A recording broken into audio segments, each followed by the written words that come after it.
Vamos al capítulo 1 del libro del Génesis, versículos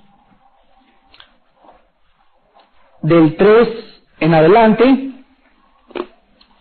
y hemos acabado la introducción al libro del Génesis, y vamos a ver que cuando Dios creó la luz en el primer día, muchos pueblos de la antigüedad poseían historias de la creación. Por ejemplo, si ustedes leen los escritos de los babilonios, de los egipcios, de los chinos, de los griegos, pero escuchen esto, la única raza en toda la historia que ha creído que la luz fue antes que el sol fueron los judíos.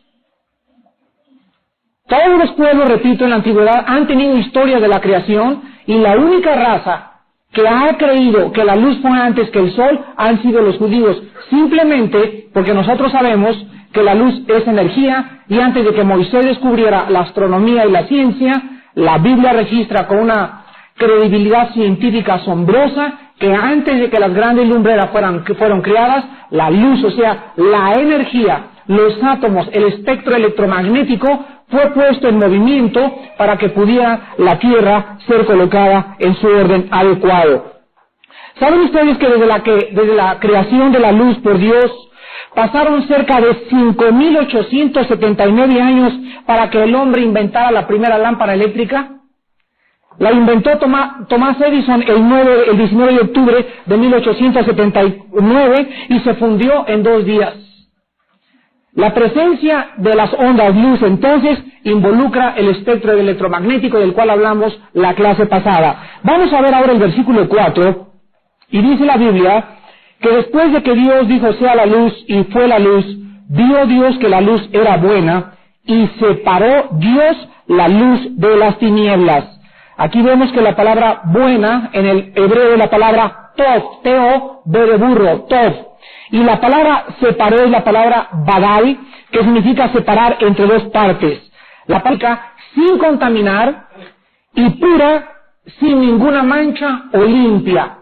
En 3 veces se menciona en el capítulo 1, pero la frase vio Dios que era bueno y vio Dios que era bueno. ¿Qué cosa? En el tercer día, la creación de la tierra o la resurrección del agua de la tierra. En el versículo 12, y vio Dios que era bueno. En el versículo 18, en el 21, en el 25 y en el 31. Vemos que en toda la creación acaba después del acto creativo y vio Dios que era bueno. ¿Por qué? ¿Saben ustedes que la única entidad en el universo que nos puede decir realmente lo que es bueno y lo que es malo es aquel que tiene el único concepto adecuado de lo que es bueno? El hombre no está capacitado para decir eso es bueno o eso es malo, porque nuestro juicio y discernimiento sobre el bien y sobre el mal está pervertido por la mente que tenemos, obscurecida por el pecado. Ahora, por ejemplo, en España acaban de legalizar la marihuana. De acuerdo al gobierno español, es buena. No es mala la marihuana. Y ahora hay centros y fumaderos de marihuana. Vayan ustedes a Madrid ahorita, la capital de España, y van a encontrar que en las discotecas se vende afuera, así como si vendieran aquí afuera pepitas y pastillas Halls, así saliendo de las discotecas en España de Madrid, ven ustedes que se venden carrujos de marihuana. 100, 200, 300, 500 pesetas, 1.500 pesetas, según la de Acapulco, la más cotizada, la Golden. Ahora vemos que ellos tienen un concepto de que no es bueno, que es bueno la marihuana. Para nosotros en México todavía sigue, gracias a Dios, siendo mala. En 5 estados de Estados Unidos la acaban de legalizar también. En otros lados la homosexualidad se permite. Tú vas a San Francisco y andas con tu chulis de la mano y no te meten a la cárcel. ¿Por qué? Porque de acuerdo a la moralidad del gobierno de San Francisco, la homosexualidad, mientras no entre o permita agravar terceras personas, hay que respetarse. Ven entonces ustedes, el concepto del bien y el concepto del mal varía según tu moralidad. Dime lo que crees y te diré realmente la clase de persona que tú eres, porque tu moral dictará tu filosofía. Tu moral dictará tu filosofía.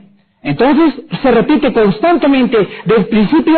Dios, desde su perspectiva, Él dice, eso es bueno, eso es malo, eso es luz, eso es tinieblas, soy yo, dice Dios. el que puedo emitir y el que puedo dar la norma de lo que es bueno y de lo que es malo.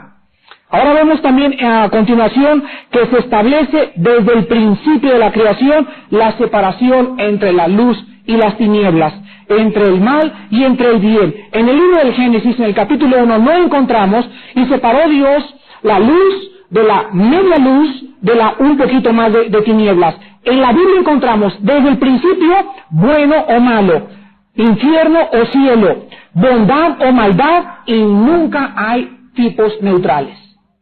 Encontramos con esto de que en este mundo solamente podemos servir a dos amos. Jesucristo dijo, el que no recoge conmigo, desparrama. En el capítulo 8 de Juan, le dijo a los fariseos, vosotros sois hijos de vuestro padre, el diablo, y los deseos de vuestro padre queréis hacer. Entonces en esta noche, no me vengas que eres un poquito bueno, o crees en Cristo. En esta noche hay dos razones nada más para existir. O estás en Cristo, y Él ha pagado por tus pecados, y eres hijo de Dios, o eres hijo del diablo. Cuando tú mueras, no hay purgatorio, no hay purificación, no hay karma. Cuando tú mueras, hay dos cosas, arriba o abajo. No hay otra oportunidad, no vas a reencarnar en una rana, no vas a venir un renacuajo, no vas a nacer en una yegua, ni tampoco en otro futuro presidente Kennedy. Cuando tú mueras, se te juzgará y jamás en la vida habrá otra eternidad. Así dice la Biblia y así dice la palabra de Dios.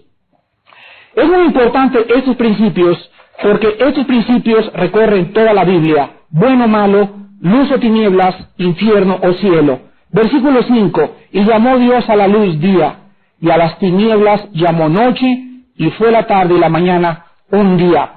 Quiero que vean ustedes la absoluta certeza científica y el versículo tan extraordinario que implica que el día y la noche o el día y la tarde estaban presentes a la vez sobre la superficie de la Tierra. ¿Saben ustedes que hasta Copérnico en 1543 nadie tenía la idea de que la Tierra estaba dividida por una línea de luz y de día? Nadie sabía.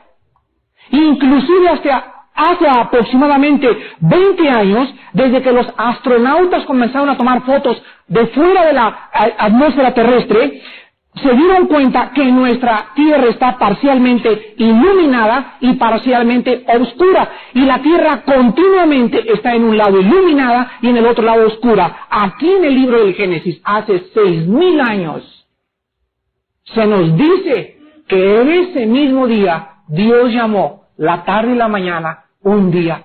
Ahora vemos nosotros que ni Moisés ni ninguna otra persona en aquellos tiempos pudo haber tenido esa concepción. Solo Dios la tenía.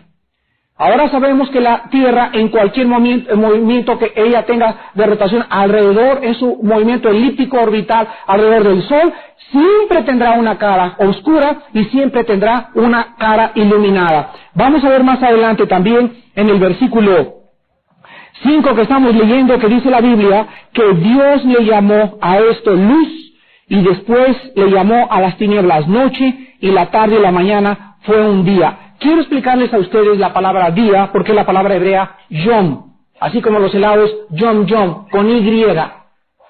Los días de la creación fueron de 24 horas. Los días de la creación fueron de 5 millones de años cada día, o fueron de 10 millones y fueron realmente 60 millones porque cada día era de 10 millones. Escúchenme lo que les voy a decir. Nunca ninguna persona, ningún profesor de la Biblia, ningún teólogo puede interpretar la Biblia privadamente. Yo no puedo decir, eran días de 6 meses, porque para que yo diga eso, yo tengo que tener bases bíblicas. Yo no puedo decir, es que a lo mejor, fíjense, a lo mejor, lenguaje especulativo, a lo mejor eran de 1000 años, muy bien, pero no es, a lo mejor es, ¿qué dice la Biblia? Y la Biblia nos muestra que los días de la creación fueron de 24 horas. Y se los voy a demostrar. Vean Éxodo capítulo 20, versículo 11. Fueron días literales de 24 horas. Éxodo 20, 11. Vean ustedes, por ejemplo, que dice en este versículo, porque en 6 días, otra vez, en 6 yoms, en el hebreo se usa la misma palabra, hizo Jehová los cielos y la tierra, el mar y todas las cosas que en ellos hay, y reposó en el séptimo día. Por tanto, Jehová bendijo el día de reposo y lo santificó. Cuando Dios les ordenó a los judíos que santificaran el séptimo día, no les dijo, santifíquenlo cada 20 años.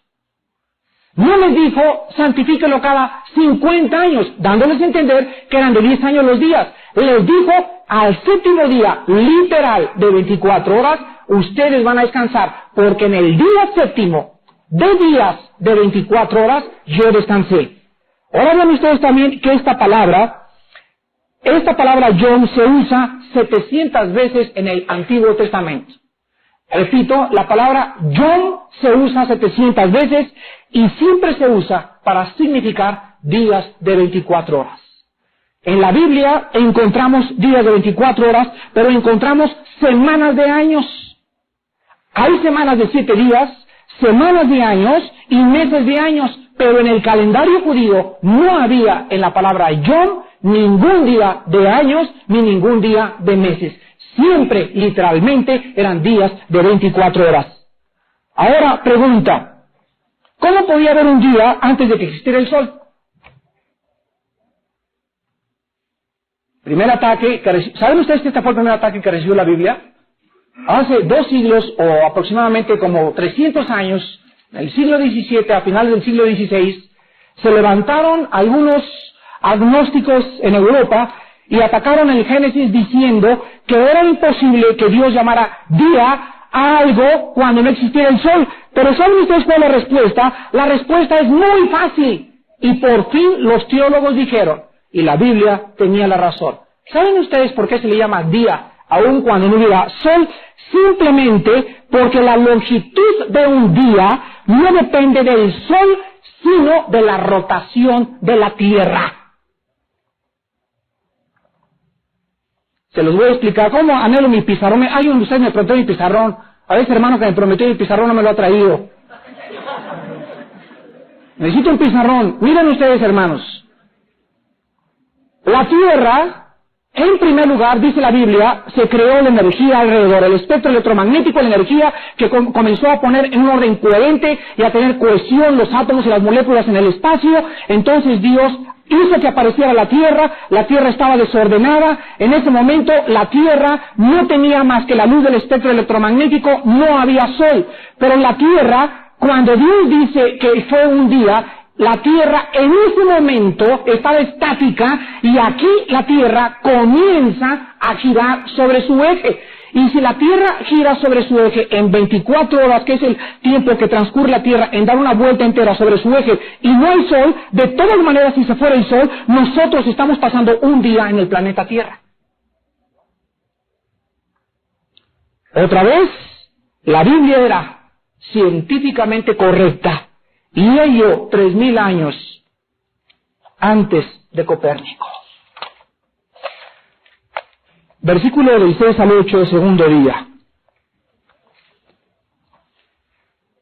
Todos los días, de veras, hermanos, con todo mi corazón se los digo, estoy extasiado leyendo y estudiando el Génesis.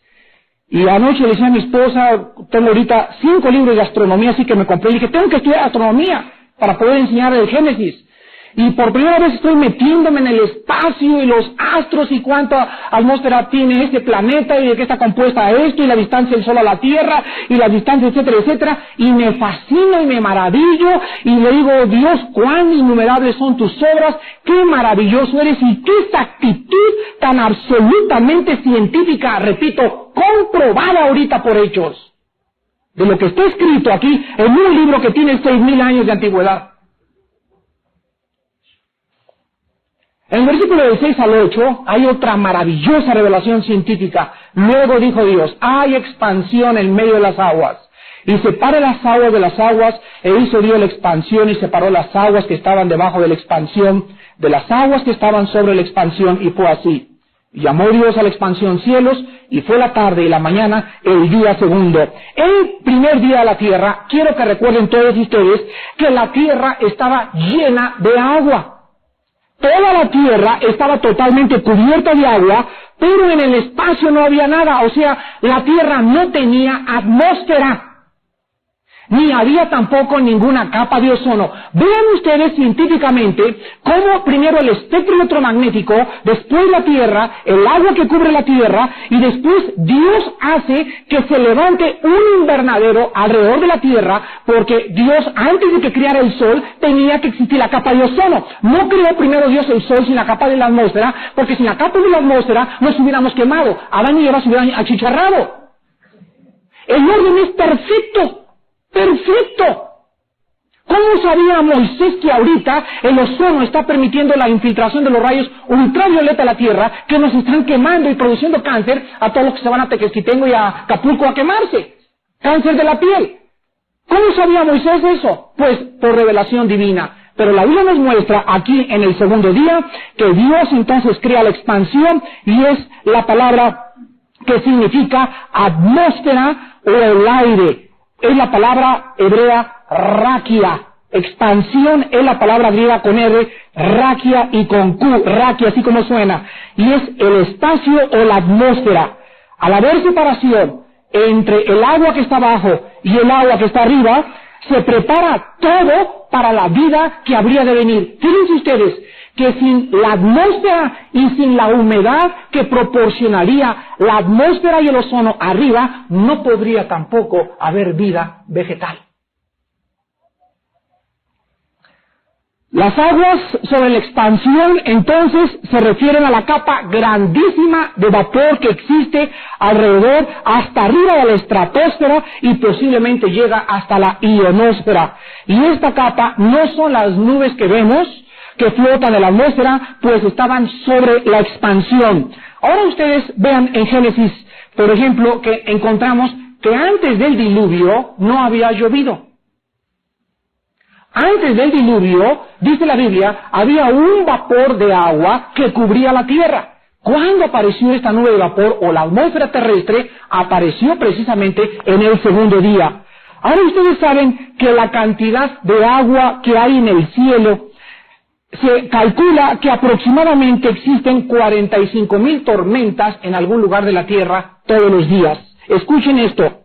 Y cada nube de tormenta tiene aproximadamente 100,000 toneladas de agua. La cantidad tan increíblemente acumulada de agua alrededor de la tierra es tan grande que en una sola nube de tormenta hay 100,000 toneladas. Y cuando Dios rompió las cataratas de los cielos y precipitó el diluvio, vean ustedes por qué vino tal cantidad de agua, por la enormidad de evaporación que Dios permitió en la atmósfera terrestre. Ahora, esto fue en los tiempos de Noé. ¿Saben ustedes lo siguiente? Que ahorita, si nosotros pudiéramos precipitar toda el agua que existe arriba de la tierra, ahorita no se llenaría la tierra más que 2 pulgadas. Vean ustedes las pérdidas tan grandes del agua en el planeta Tierra. Nosotros no la hemos acabado. Quiero mostrarles a ustedes algunos beneficios científicos comprobados por la atmósfera que tenemos. Fíjense ustedes, si Dios no hubiera creado en el segundo día la atmósfera, puesto que el agua del vapor tiene la habilidad de transmitir la radiación solar que recibimos, y de retener y dispersar mucha de esta radiación reflejada en la superficie de la Tierra, no tendríamos un invernadero global que mantuviera la temperatura de la Tierra uniformemente. Este invernadero, o esta capa de ozono y de atmósfera que Dios creó, fue como un invernadero que Dios puso alrededor de un huevito donde iba a poner su pieza maestra, que era el hombre, pero en primer lugar el hombre tenía que aparecer en un lugar que no hiciera ni mucho calor ni mucho frío. La temperatura para el hombre, para el caballo, para el perro, para el conejo, para las gallinas, para todos tenía que ser exactamente adecuada a su vida. Si yo fuera a la luna, no podría vivir porque me helaría. Si fuera a Venus, nos quemaríamos. Y la distancia de la Tierra al Sol, con su capa que hizo Dios en el segundo día, fue tan perfecto que hizo posible la vida vegetal, animal y humana en el planeta Tierra.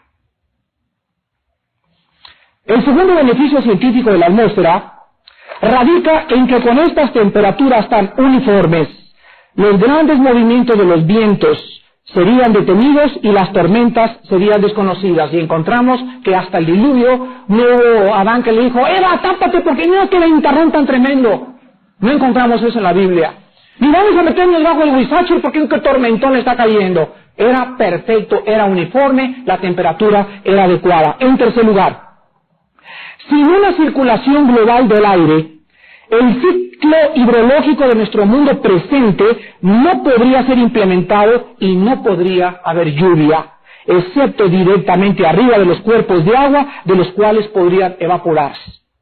Cuarto lugar, la combinación de estas temperaturas tan perfectamente y uniformemente distribuidas hacen que la humedad pueda producir en todos lados la vegetación tan exuberante y tan exótica que tenía el huerto del Edén.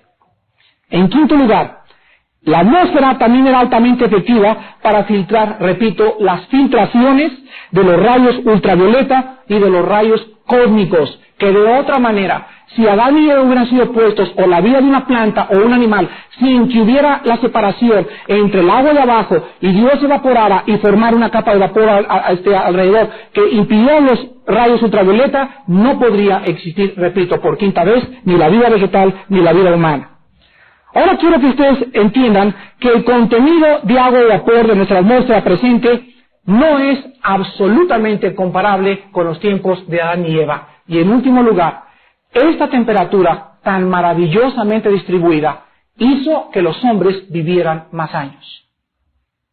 La longevidad, Adán vivió 930 años. Alguien dice ahorita, es imposible que un hombre viva. Fíjense ustedes que la salud está relacionada con el medio ambiente. ¿Saben ustedes en dónde se encuentran los hombres más viejos que existen en el planeta Tierra? Les voy a decir en este momento, en las montañas del Tíbet y en las montañas más altas de Rusia. Donde hay más oxígeno, donde hay menos, donde no está Huitlali, ni Tlalnepantla, ni Huehuetenango de Tlatelolco, ni ninguna otra ciudad. La temperatura está realmente adecuada a tu vida. Hay una cosa importante, nosotros somos lo que somos por dos razones, por lo que comemos y por lo que respiramos. La sangre, que es la vida de mi carne, la única forma de que mi sangre se mantenga limpia es a través de la oxigenación. Si tú vives aquí en el Distrito Federal y estás respirando el 80% del día, bueno, estoy muy bajito, ¿verdad? El 90% del día, las mezclas de los hidrocarburos y de los gases contaminantes de México, estás reduciendo tu vida un 50%, de acuerdo a la Secretaría del Ambiente pronunciada por el locutor Guillermo Ochoa, el 50%. O sea que si en esta noche hay una persona que tenga 50 años e iba a vivir dentro de 30 años más, vas a morir en los próximos 15 años.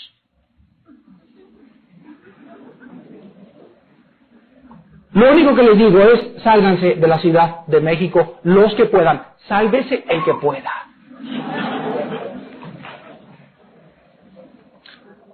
En el Salmo 148, ahora imagínense los que fuman. Y es increíble, ¿verdad?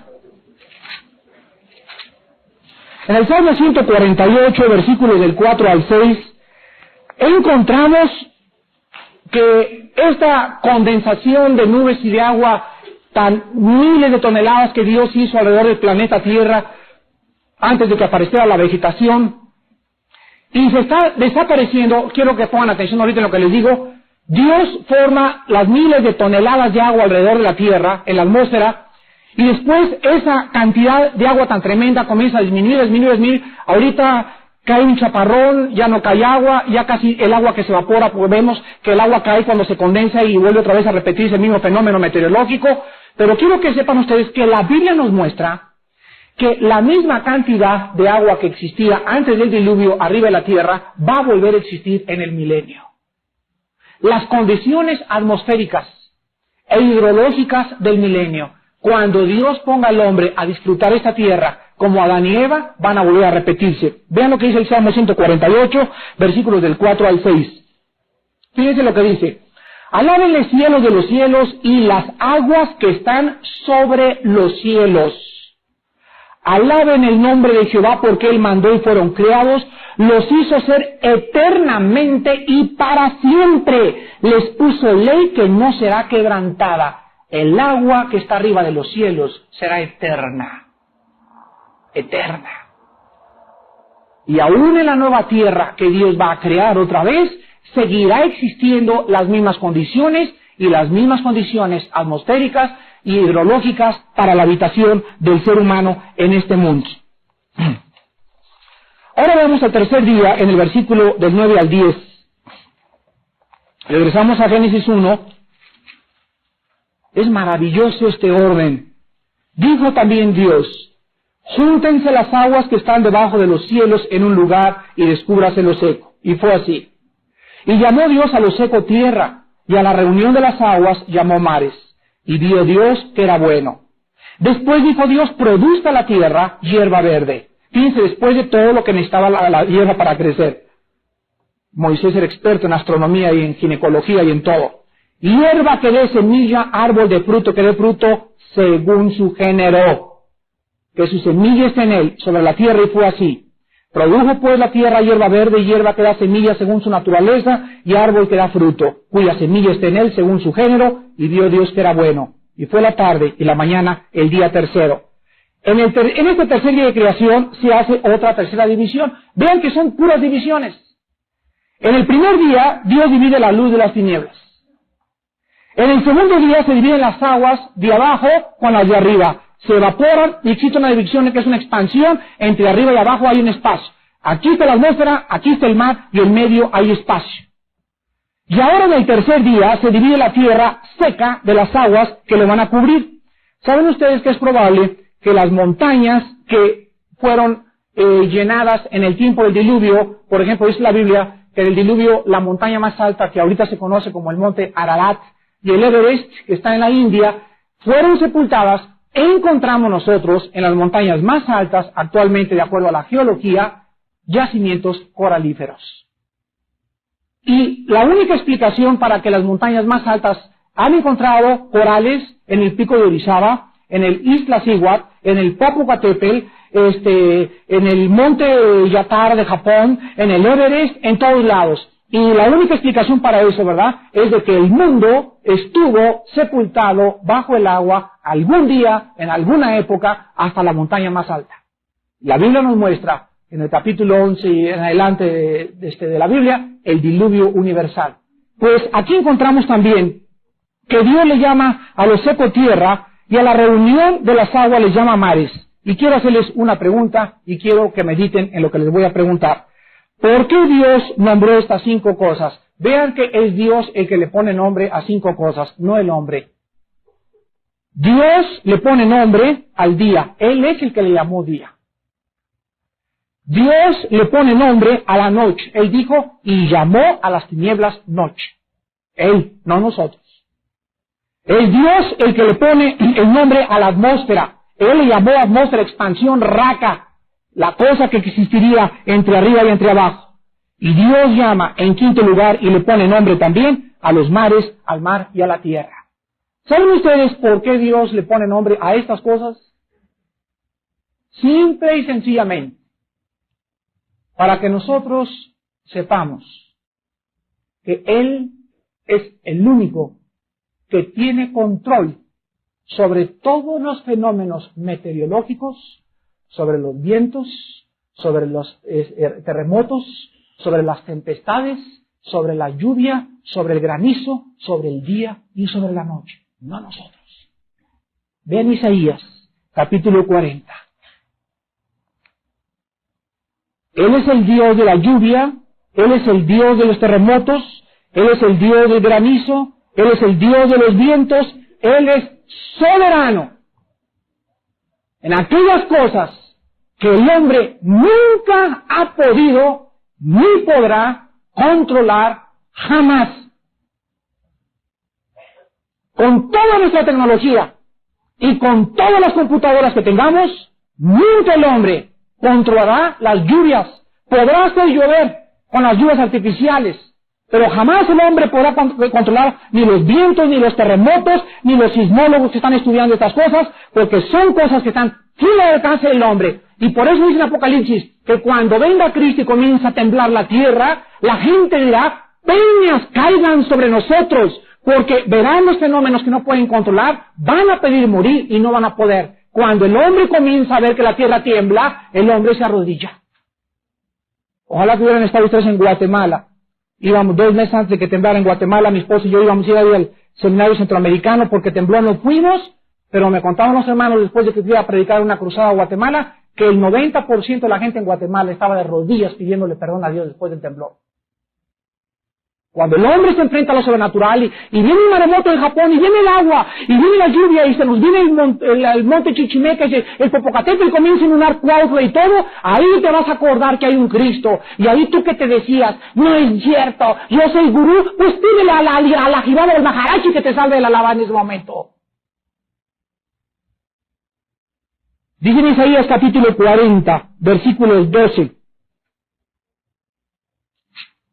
Isaías 40, 12, dice la Biblia, ¿quién midió las aguas con el hueco de su mano? Fíjense ustedes, hay 3 partes más aproximadamente de agua en la tierra que de tierra seca. O sea, 3 partes de la tierra son aproximadamente de agua. Escuchen esto, dice aquí Isaías que todo el mar, así, todo el mar cabía solamente, ¿saben lo que es el hueco de la mano? Es esto.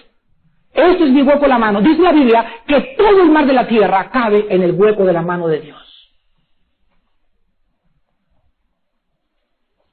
Ahora dice lo que dice. Y los cielos con su palmo, los cielos son millones de millones de millones de millones de millones de galaxias. Y solamente la pura palma de la mano, no dice las manos, dice una mano de Dios, es suficiente para que haga cuenta que el cielo está aquí, todas las galaxias las está viendo como si viera su mano.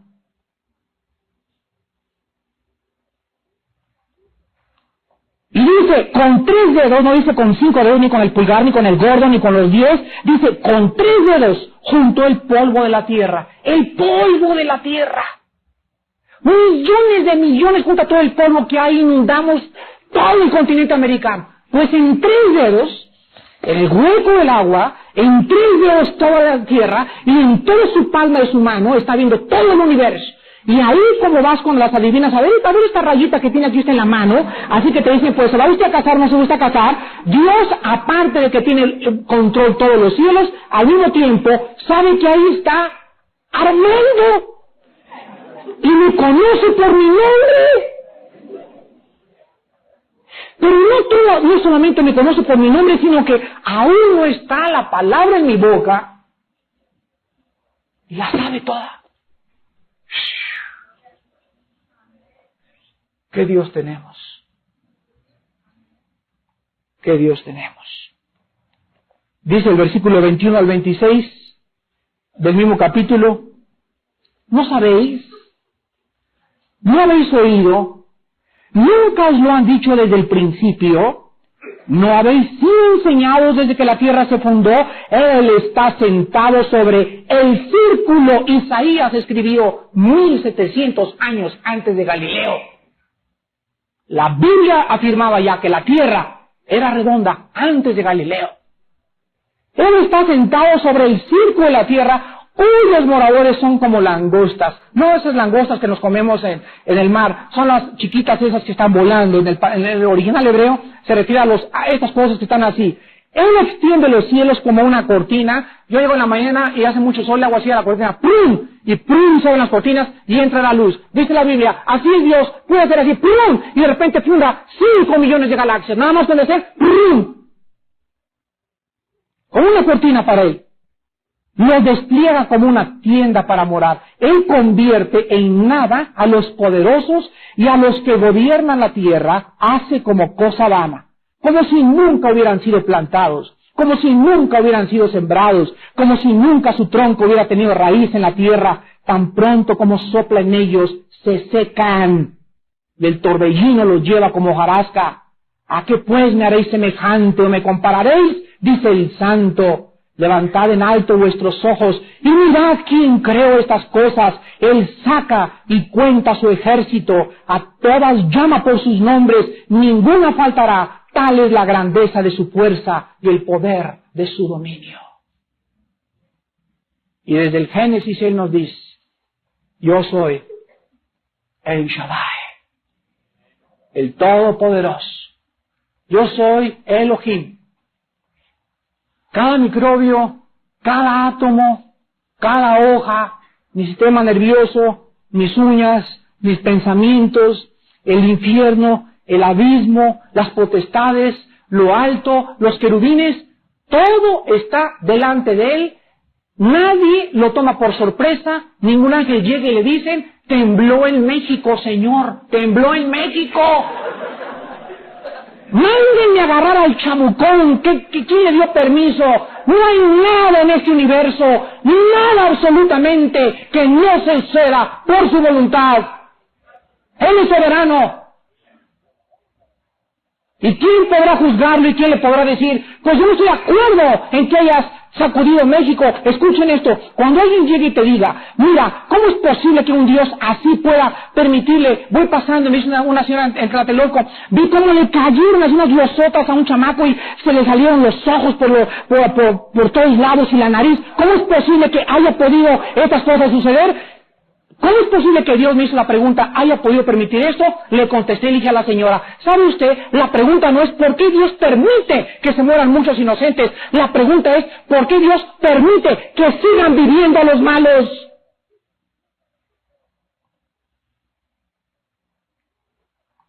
Es una bendición los que se van. ¿Por qué Dios permite? Esa es la pregunta teológica. ¿Por qué Dios permite que sigas viviendo tú?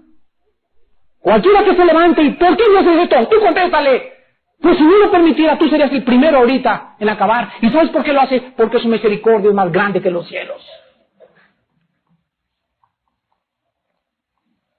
Encontramos también nosotros que Dios no nombró los árboles. ¿Quién le puso nombre a los árboles? Nosotros. Las frutas, los peces, las aves, petirrojo, colibrí, chupamirto, etcétera, etcétera, el león, tigre, jirafa, este es hipopótamo, esto es todo. Todo eso nos los dejó a nosotros. ¿Por qué? Porque sobre eso sí podemos controlar. Vean el Salmo 8.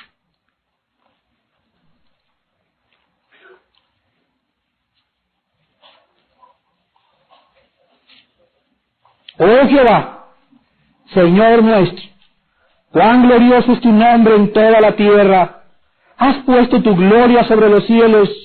De la boca de los niños y de los que maman fundaste la fortaleza a causa de tus enemigos, para hacer callar al enemigo y al vengativo.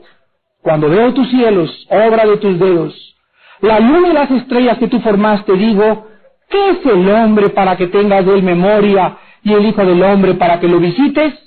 Le has hecho poco menor que los ángeles y lo coronaste de gloria y de honra. Escucha, le hiciste señorear. La palabra señorear significa dominar.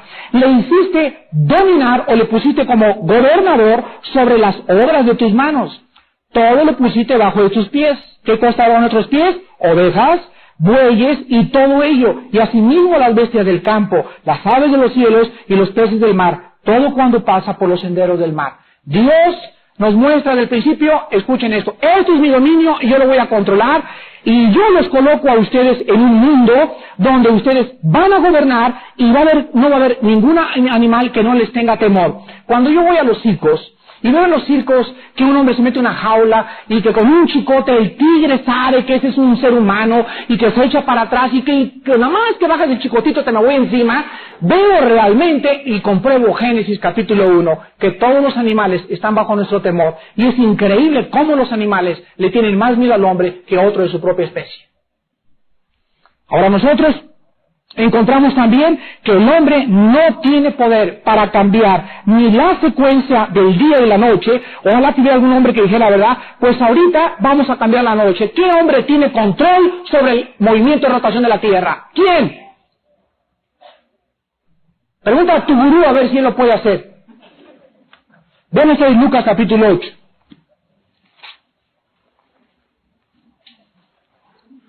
Nadie tiene control sobre los elementos más que Dios. Y aquí vemos que Jesucristo lo demostró mientras Él estuvo aquí en el mundo. Lucas 8, del 22 al 25.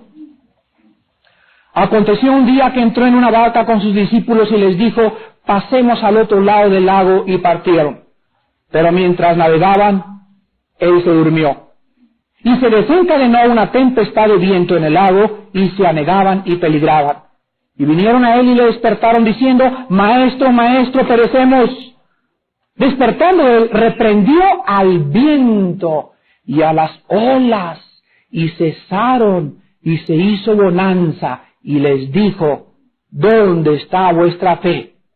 Y atemorizados, se maravillaban y se decían unos a otros, ¿quién es este que aún los vientos y las aguas manda? ¿Y qué? Porque Él era Dios.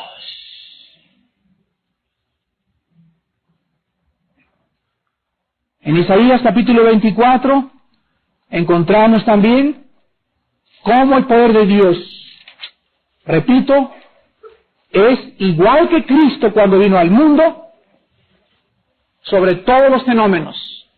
Fíjense ustedes, antes de leer Isaías 24, lo siguiente. Yo soy Pedro y me escoge Cristo. Sí, Señor, la fuerza magnética irresistible del Señor, lo comienzo a seguir. Y durante 3 años veo que ese Señor levanta a alguien de los muertos. Al viento le dice, párate. Y al viento detiene en el mar y controla. Veo a los endemoniados caer a sus pies y llamarle, tú eres el Cristo, el Hijo del Dios Altísimo. Durante 3 años veo como a 10,000 o 5,000 personas alimenta con 3 bolillos y 5 peces. Y durante todo ese tiempo, durante todos estos años veo milagros, milagros, milagros, milagros, milagros, milagros, milagros, y este hombre no puede ser un hombre normal. Llega el momento de Getsemaní. Llegan los soldados, ¿quién es el Cristo? Y él dice, yo soy. Y en ese momento, con la pura fuerza de su palabra, todos los soldados se caen al suelo. Dice Pedro, ya ven, ahorita sí le entramos. Ese es mi Señor. Se levantan los soldados y todos atalantados, ya viene Cristo y les dice, yo soy. Y en eso Pedro saca la espada y ándele que entren y ahora sí van a ver ahí malentonado por su Señor. Y en ese momento Cristo cambia su actitud. En ese momento se despoja de todos sus poderes. En ese momento, como los cuentos de Superman, ¿verdad? Como si alguien trajera la kriptonita, se debilita a Superman y no puede usar los poderes. En ese momento, una fuerza externa hace que Cristo no ejerza sus poderes. Y dice, yo soy, y pone las manos así y lo amarran. Cuando Cristo podría hacer así, o nada más hacer así, romper las cuerdas, o algunos todos y se los lleva volando a todos. Él podría hacer cualquier cosa de esas. Y en ese momento, dice, pero no entiendo, ¿cómo es posible? Y en eso lo llevan, y que el Señor, entonces, ¿qué pasa? Y lo comienza a seguir de lejos, porque Pedro está asustado, porque no se está defendiendo. Y en la mente de todos los discípulos comienza a pasar el mismo pensamiento, ¿por qué no se defiende? ¿Por qué? ¿Por qué? ¿Por qué? Y cuando ven que lo llevan los soldados y lo introducen al pretorio romano, en ese momento, cuando están calentando, las manos eran como las 6 de la mañana, y se acerca Pedro desde lejos y, Señor, sóplales, hazlos que se caigan ya de una vez, o acaba con todos ellos. Le pregunta a alguien, tú también estabas con ellos, ¿verdad? Y contesta Pedro y le dice, yo no lo conozco. Cuando el Señor deja de ejercer sus milagros, sus discípulos le traicionan. Llega el momento que cuelga la cruz del Calvario y es el acabose. No es posible. Si él podría hacer esto, ¡pum! Clavitos y ¡pum! Y a mí nadie me toca. Las flechas le podrían rebotar así al Señor Jesucristo. Pero Jesucristo no hace nada porque estaba escrito, a mí nadie me quita la vida. Yo la pongo por mí mismo porque, fíjense, tengo el poder para ponerla y tengo el poder para tomarla. En este momento de crisis quiero que ustedes confíen en mí. En este momento de crisis quiero que sepan que estas cosas van a contribuir para vuestro bien, y cuando me vean crucificado van a ser testigos de que me salió sangre, había espinas en mi cabeza, sufrí, pero cuando yo resucite a los 3 días se van a dar cuenta que realmente yo tengo poder sobre la vida y sobre la muerte.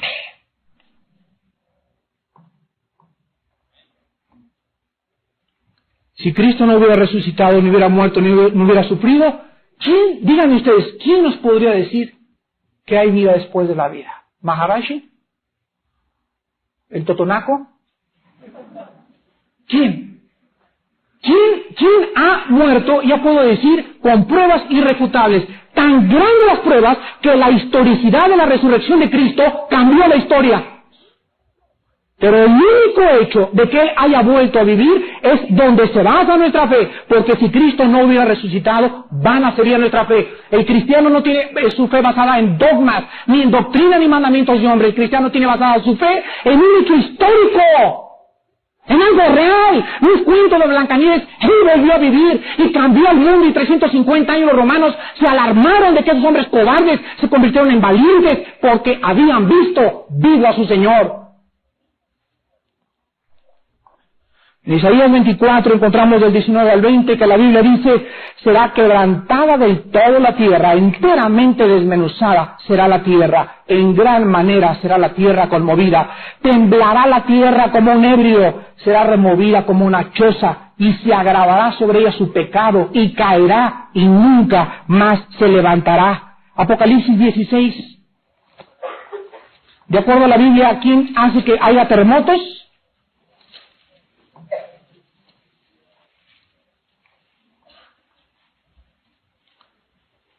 Apocalipsis 16, del 17 al 21, encontramos lo mismo. El séptimo ángel derramó su copa. Apocalipsis 16, versículo 17. El séptimo ángel derramó su copa por el aire, y salió una gran voz del templo del cielo del trono, diciendo: hecho está. Hubo entonces relámpagos, voces y truenos, y un gran temblor de tierra. Un terremoto tan grande cual no lo hubo jamás desde que los hombres han estado sobre la tierra, y las islas sobre los montes y sobre el granizo. Él es el Dios de la Biblia. Ahora es interesante notar lo siguiente. En ninguna parte de la galaxia, que nosotros vivimos en la Vía Láctea, existen estas 5 cosas. Puros accidentes. Nada más aquí en la Tierra. En la Luna, por ejemplo, ni en ninguna parte existe, ninguna planeta tiene atmósfera como la que tiene la Tierra. Ni el mar, ni la Tierra, ni las cosas que tiene. Por ejemplo, la Luna tiene luz solar durante 14 días al mes y 14 días de oscuridad. Así es el transcurso del tiempo en la Luna. Las temperaturas en la Luna varían de 130 grados centígrados hasta menos 175 grados centígrados. Si tuviéramos en la Tierra estas temperaturas, la vida en la Tierra sería congelada. ¿Por qué hay esta temperatura en la Luna? Porque la Luna no tiene ni la atmósfera ni las condiciones que existen en la Tierra. Simple y sencillamente, ni en Marte, ni en Júpiter, ni en Venus, ni en Plutón, ni en Saturno. Es la Tierra el planeta que Dios acondicionó, y dice en Hechos 17, Dios prefijó el orden de los tiempos y los límites de su habitación. Y después de que Dios nos da paisajes chinos, y ríos de Toluca, y Tequesquitengo, y Acapulco, y el Valle de Bravo, y las montañas suizas, y todo, el hombre no está contento y se quiere ir a la Luna. ¿Saben ustedes que hay 75,000 americanos que ya compraron boleto para ir a Marte? ¡De luna de miel!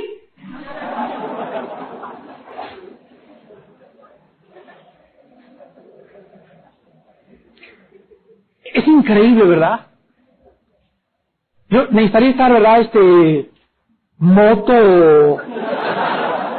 o borracho, un cruzadón de aquellos, ¿verdad? Con todo para escoger Tequesquitengo a Cancún. Digo, Marte a Cancún. Imagínense nada más. El hombre, dice la Biblia en Isaías también, por su condición no puede apreciar la creación de Dios. Pero cuando el cristiano se convierte, cuando el cristiano recibe la vida de Dios a través del Espíritu y es partícipe de la naturaleza divina, El cristiano despierta la realidad y ahora el cristiano sale y ve el sol y la luna y las estrellas y comienza por primera vez a admirar con el espíritu la creación de aquel que le creó a él. Yo me acuerdo cuando antes de ser cristiano íbamos a Acapulco. Vamos a Acapulco a disfrutar y los 3 días en Acapulco creo que estuve tan borracho que no me acuerdo ni siquiera dónde dormí. ¿Ustedes le llaman eso disfrutar la vida? Vamos a la discoteca y se ponen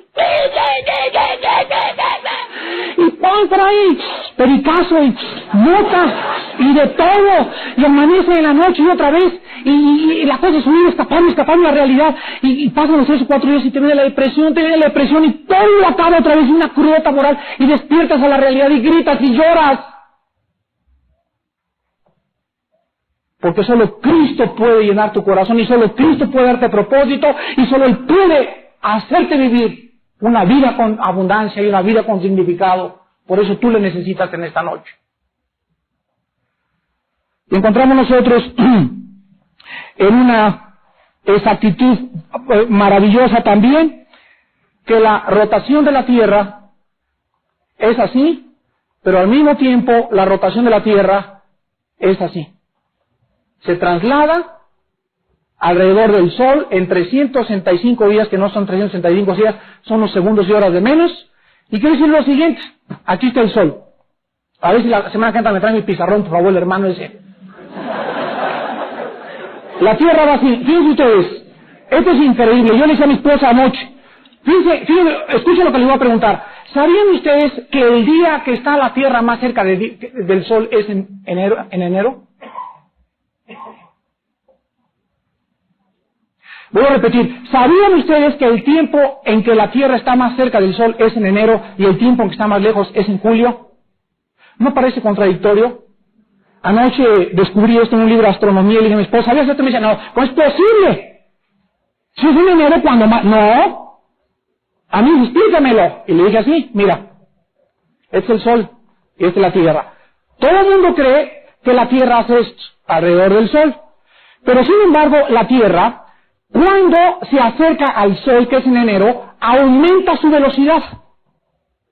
La velocidad de la Tierra no es uniforme. Mientras más cerca del Sol es más rápido porque evita ser jalada por el Sol. Entonces la Tierra, cuando se acerca al Sol, no se acerca así. La Tierra gira alrededor del Sol así. O sea, ustedes creen que le da la vuelta así, pero el movimiento es así. Por ejemplo, Plutón gira así. La onda elíptica de Plutón es así, la de la Tierra es así, otros son así, pero la perfección del movimiento y de la velocidad es tan perfecta que es precisamente cuando nosotros nos encontramos más cerca, cuando más frío hace, por las características de que está más lejos y en el otro lado no existe la misma temperatura. Y se lo voy a explicar en palabras científicas. Escuchen lo siguiente. Cuando Dios reguló la velocidad de la Tierra, Él sabía, fíjense ustedes, Él sabía el efecto que produciría la velocidad de la Tierra sobre las estaciones.